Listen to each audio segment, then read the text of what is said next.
By 1941, Adolf Hitler stood at the peak of his power. Most of Europe lay under Nazi control, France had fallen, and Germany's armies had proven themselves unstoppable. To many observers, it seemed that nothing could challenge the Third Reich. But in Hitler's mind, the war was far from finished. His greatest ambition still lay ahead, far to the east. From the beginning of his political life, Hitler had believed that Germany's future depended on expansion into Eastern Europe. He viewed the Soviet Union not only as a military enemy, but as an ideological threat. Communism, in his eyes, had to be destroyed, and the vast lands of the East had to be conquered for Germany's survival. In 1939, Germany and the Soviet Union had shocked the world by signing a non-aggression pact. Publicly, it appeared to guarantee peace between the two powers. Privately, Hitler never intended to honor it. The agreement was only a temporary measure, designed to give Germany time to fight in the West. After France's collapse, Hitler believed the moment had come. Britain remained defiant, but he assumed it would eventually seek peace. The real danger, he believed, was the Soviet Union growing stronger with time. If Germany waited too long, the Red Army might become unbeatable. Hitler was convinced that the Soviet state was weak. Stalin's purges had eliminated experienced officers. The Red Army had performed poorly in recent conflicts. To Hitler, the Soviet Union was a fragile structure that would collapse once struck hard enough. Against the advice of several generals, Hitler ordered preparations for an invasion on a scale never seen before. The operation was given a historic name, Operation Barbarossa. It would involve millions of soldiers, thousands of tanks, and aircraft stretching across a front longer than any previous battlefield in history. The plan was based on speed and destruction. German forces would strike suddenly, destroy the Red Army near the border, and capture key cities before winter arrived. Hitler believed the campaign would be over in months. He expected the Soviet Union to collapse before the end of the year. On June 22, 1941, before dawn, the invasion began.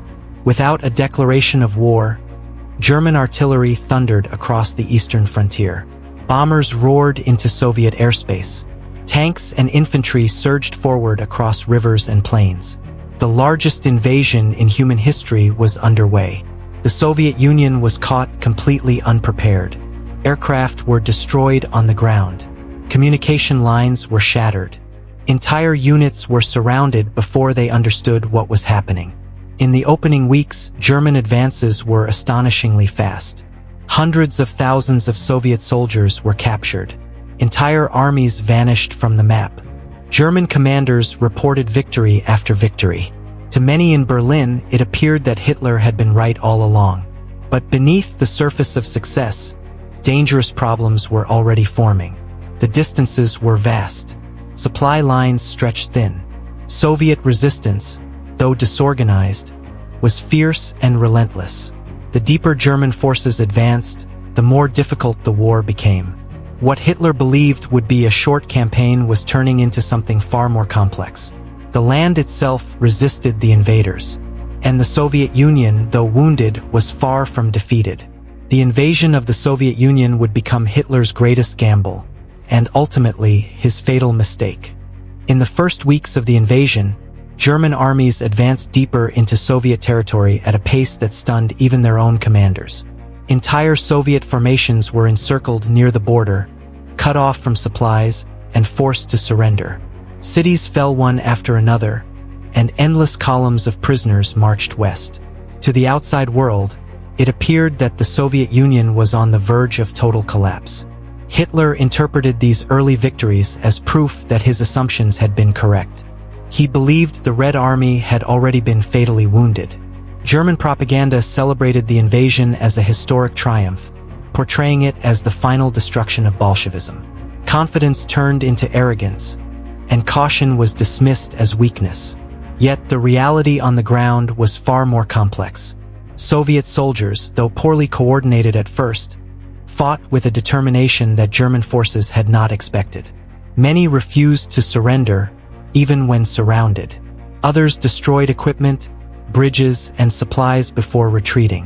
What Germany gained in territory, it lost in time and resources. As German forces pushed forward, supply lines stretched dangerously thin. Fuel, ammunition, and food had to travel hundreds of kilometers over damaged roads and railways. Vehicles broke down. Horses collapsed from exhaustion. The speed that had defined blitzkrieg in the West began to slow. Meanwhile, the Soviet leadership recovered from the initial shock. Stalin, who had been paralyzed by disbelief in the early days, finally took control. Emergency measures were ordered. Factories were dismantled and moved east beyond German reach. New armies were raised.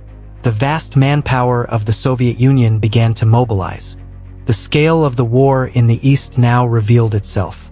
Unlike the campaigns in Poland or France, there was no quick decision here. The Soviet Union absorbed losses that would have broken any other nation.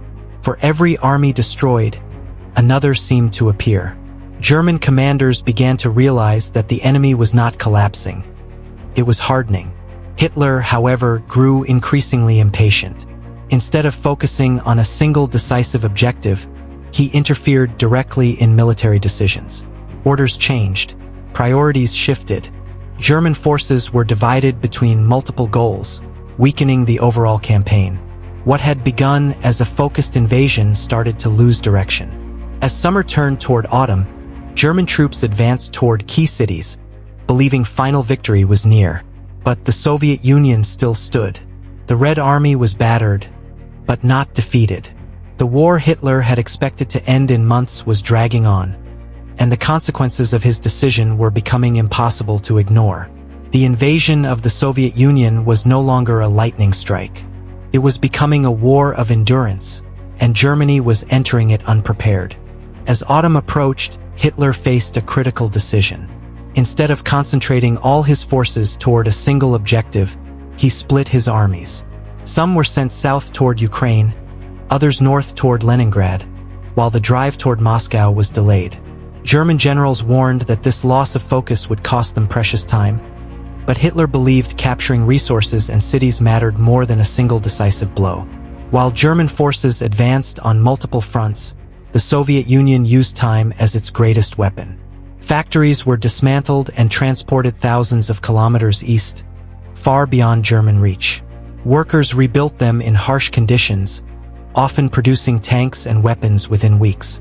The Soviet war machine, once thought fragile, was being reborn deeper inside the country. As German troops finally turned their attention toward Moscow, the weather began to change. Autumn rains transformed roads into seas of mud. Vehicles became stuck. Supply trucks failed to arrive. Soldiers marched for days without proper food or winter clothing. What had once been a fast-moving army now struggled just to move forward. Despite exhaustion, German forces pressed on. Moscow appeared within reach. From a distance, some soldiers believed they could see the city's towers.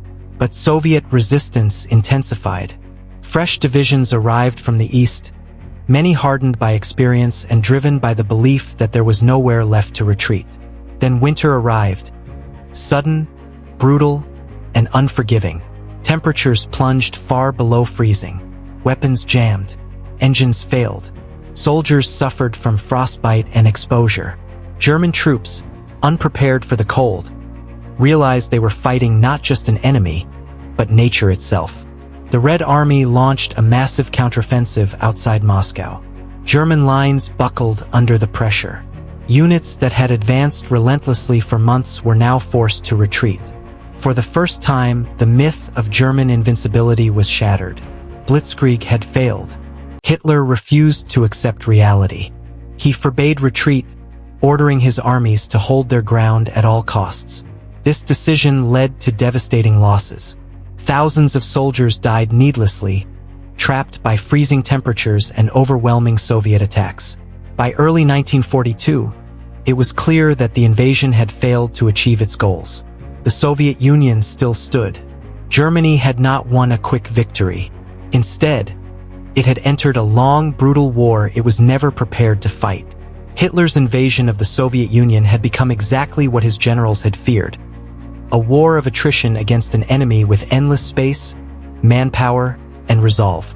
The fatal mistake was no longer theoretical. Its consequences were unfolding on a massive scale.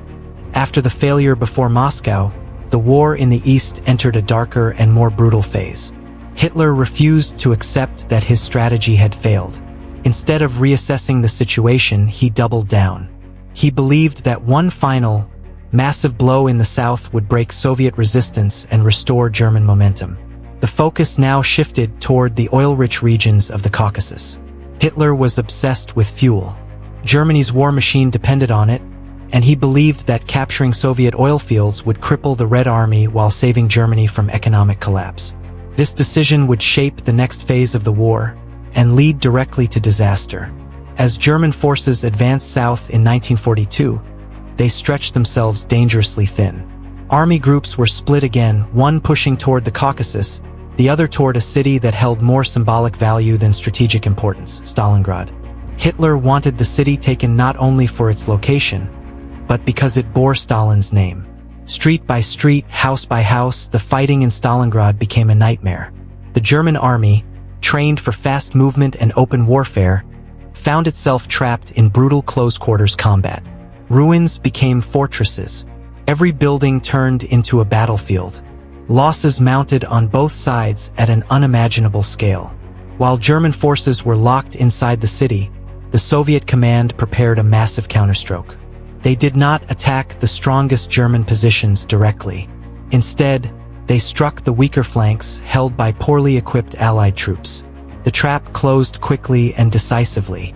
Hundreds of thousands of German soldiers were surrounded. Supply by air failed. Food ran out. Ammunition disappeared. Winter returned, and with it came hunger, disease, and despair. German commanders begged for permission to break out. Hitler refused. He ordered them to hold their ground, a command that sealed their fate. In early 1943, what remained of the German Sixth Army surrendered. It was the first complete destruction of a German field army. The defeat at Stalingrad sent shockwaves across the world. Germany had lost not just men and equipment, but its aura of inevitability. From this point onward, the war in the East turned decisively against Germany. The Red Army gained confidence and momentum. German forces were pushed back, step by step, across the same lands they had once crossed so easily. The invasion that was meant to secure Germany's future was now bleeding it dry. Hitler's decision to invade the Soviet Union had transformed the war into a struggle Germany could not win. Resources were exhausted, casualties mounted. Enemies grew stronger with every passing month. What began as an act of ambition had become an irreversible path toward destruction. The invasion of the Soviet Union was not just a military failure. It was the turning point that ensured the downfall of the Third Reich. Hitler's fatal mistake had finally revealed its full cost. After Stalingrad, the illusion of German dominance was gone forever. The Red Army no longer fought in desperation. It fought with confidence. Soviet commanders learned from earlier mistakes, coordinating massive offensives with artillery, armor, and air power. What had once been a defensive struggle now became a relentless counterattack. Germany, meanwhile, was slowly bleeding to death. The Eastern Front consumed men, fuel, and equipment at a rate the Third Reich could not replace. Every kilometer of retreat cost lives. Every failed counterattack weakened Germany further. The war Hitler believed would secure Germany's future was now destroying it. Inside Germany, cracks began to appear. Families received endless casualty notices. Factories worked around the clock, yet shortages grew worse. Hitler tightened his control, blaming generals, demanding loyalty, and refusing to accept reality. Strategy was replaced by ideology, and reason gave way to obsession. The Soviet Union, once dismissed as weak and inferior, emerged as the dominant force in the East. Its vast manpower, industrial relocation, and sheer determination overwhelmed German defenses. City after city was reclaimed. The Red Army pushed westward, carrying the war back toward Germany itself. Operation Barbarossa had failed in every way that mattered. It did not destroy the Soviet Union. It did not end the war quickly. Instead, it created a conflict of unimaginable scale, one that Germany was never prepared to fight. Hitler had opened a front that guaranteed a long, exhausting struggle against a powerful enemy. Historians would later agree that the invasion of the Soviet Union sealed Germany's fate. From the moment German troops crossed the eastern border in 1941, defeat became only a matter of time. The war was no longer about victory, but survival. Hitler's fatal mistake was not just underestimating the Soviet Union. It was believing that ideology could replace strategy, and that willpower alone could defeat reality. The Eastern Front exposed the limits of German power and marked the beginning of the end for the Third Reich. As the Red Army advanced westward, the world entered the final and bloodiest phase of World War II. The road to Berlin was now open, and Germany's downfall had become inevitable.